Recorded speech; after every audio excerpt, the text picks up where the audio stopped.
par la malédiction. Si cela est le cas, que dirons-nous de Judas? Judas gérait toutes les richesses du tabernacle de notre Seigneur. Alléluia. C'était lui qui avait la gestion. Imagine un peu, tu es ministre des Finances dans un pays, c'est que tu jouis de la confiance du président en place.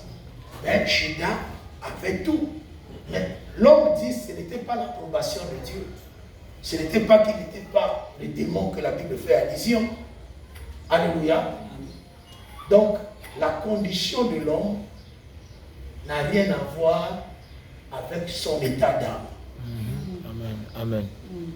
Et surtout que l'Église est nomade. Vous savez que l'Église est nomade. C'est un royaume sans royaume. L'Église est un royaume qui n'a pas de royaume.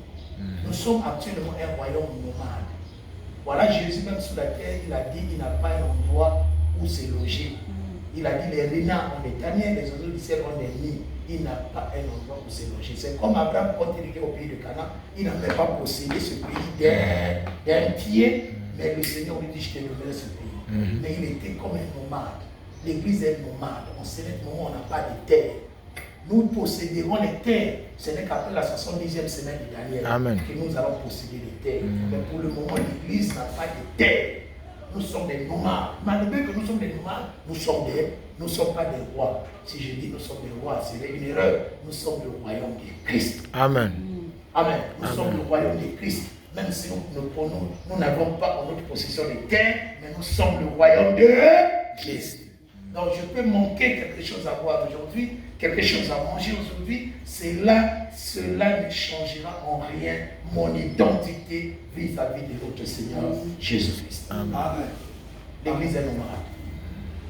Alléluia. Jésus va maintenant à la croix avec la couronne d'épines. On doit enlever le manteau pourpre et la culpabilité, le péché de l'humanité, il portait cela dans son cœur. Il allait pour un combat. Le combat avec Satan, le diable. Voilà, si nous voulons imiter Jésus, nous n'aurons pas de problème dans ce monde. Parce que Ebélé va créer un christianisme là-bas. Il y a des moches. Il y a des moches. Il y a des moches. Ils sont des Amen. Amen. Parce que le christianisme est comme un fleuve qui coule de génération en génération. Une génération passe, une autre succède, qui coule. Mais ce n'est pas possible que tu te déconnectes pour nous créer le christianisme. Non. De toutes les façons, le diable n'est pas notre adversaire. Si la Bible dit que le diable est notre adversaire, c'est un langage. En réalité, le diable est l'adversaire de Christ. J'ai lu une citation, je dis, c'est dans la peau d'un homme que la femme vaincra de nous. Voilà, quand Jésus passait dans le désert, il était Jésus dans son corps.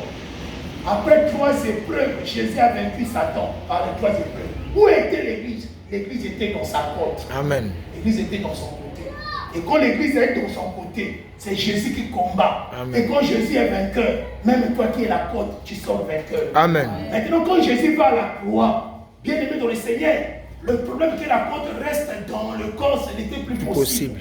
Dieu a dissocié, Dieu a fait sortir la côte. Amen. Parce que la côte devait avoir une mission sur terre. Amen. Et Jésus lui devait maintenant monter pour l'intercession. Amen, amen, amen. Donc la croix c'était un ministère, un service. Donc pour le service, la femme doit se dissocier avec son mari. Amen. Mais pour le combat, la femme doit être baptisée dans son mari. Amen. Voilà la raison pour laquelle face au diable, baptise-toi dans le corps du Christ. Amen. Et quand tu es baptisé dans le corps du Christ, le diable tombera devant toi. Amen. Voilà le vrai combat de l'Église. Le vrai combat de l'Église, c'est le combat de Jacob. Jacob a compris que son grand frère Ésaü, c'est un homme aguerri, un homme qui marche avec 400 soldats à sa recherche. Mais moi, je vais combattre mon Dieu. Alléluia. Quand je sortirai vainqueur avec Dieu, aucun homme ne pourra plus me vaincre. Alléluia. Jésus va à la croix. Yoka bien. Quand Jésus arrive à la croix, la couronne de pied. Jésus comprend que le diable, pour le vaincre, voilà la stratégie, voilà le mode opératoire pour vaincre le diable.